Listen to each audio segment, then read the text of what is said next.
Ассалаумағалейкум жауынгер арнасының көрермендері. 16 наурыз күні қазақ жауынгері Алихан Жакупов РСС лигасында дебюттік жекпе-жегін өткізді. Жайғаны өткізіп қана қоймай, өзінің жекпе-жегімен барлық жұртты таңғалдырды және қазақ жігіттері өліспей беріспейтінін тағы да бір дәлелдеді. Орыс боксы мен қазақ боксының деңгейін көрсетті десек те болады. Біздің жігітке қарсы 4-0 рекордымен келе жатқан тәжірибелі орыс жауынгері шықты. Кикбокспен де шұғылданған және аралас жекпе-жекте де өнер көрсеткен. Бір сөзбен айтқанда тіс қаққан жауынгер. РСС-де жалаң қолмен жұдырықтасудан осыған дейін 2 жекпе-жек өткізіп, екеуінде жеңгеннен кейін өз жауынгерлерінің жеңіліссіз көрсеткішін одан әрі ұлғайту мақсатында жалаң қолмен жұдырықтасуда тәжірибесі жоқ қазақ жауынгерін шақырады. Бірақ бұл олардың ең үлкен қателіктері болған іспетті. Алихан Жакупов жекпе-жек өнеріне 13 жасында келген. Ол ерлер арасында республикалық жарыстың чемпионы. Ағайынды Әйтеновтерді еске алуға арналған бокстан халықаралық турнирдің жеңімпазы және Қостанай қаласында бапкер болып қызмет атқарады. Жекпе-жек басталды. Жекпе-жекті Алиханның қарсыласы қарқынды бастады. Раунд ортасында сериялық соққылар жасап, біздің жігітті нокдаунға түсірді. Көп жауынгерлер бұндай ауыр соққыдан кейін жекпе-жекті жалғастырудан бас тартар еді, немесе қайта еш жинай алмай нокаутқа да түсіп жатады.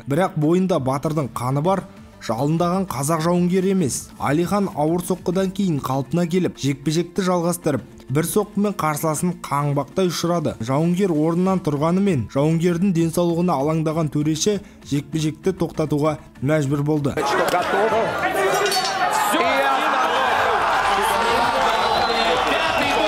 Осымен бүгінгі шығарылым аяқталды. Назар салып көргендеріңізге көп рахмет. Жеңісті күндер көп болсын.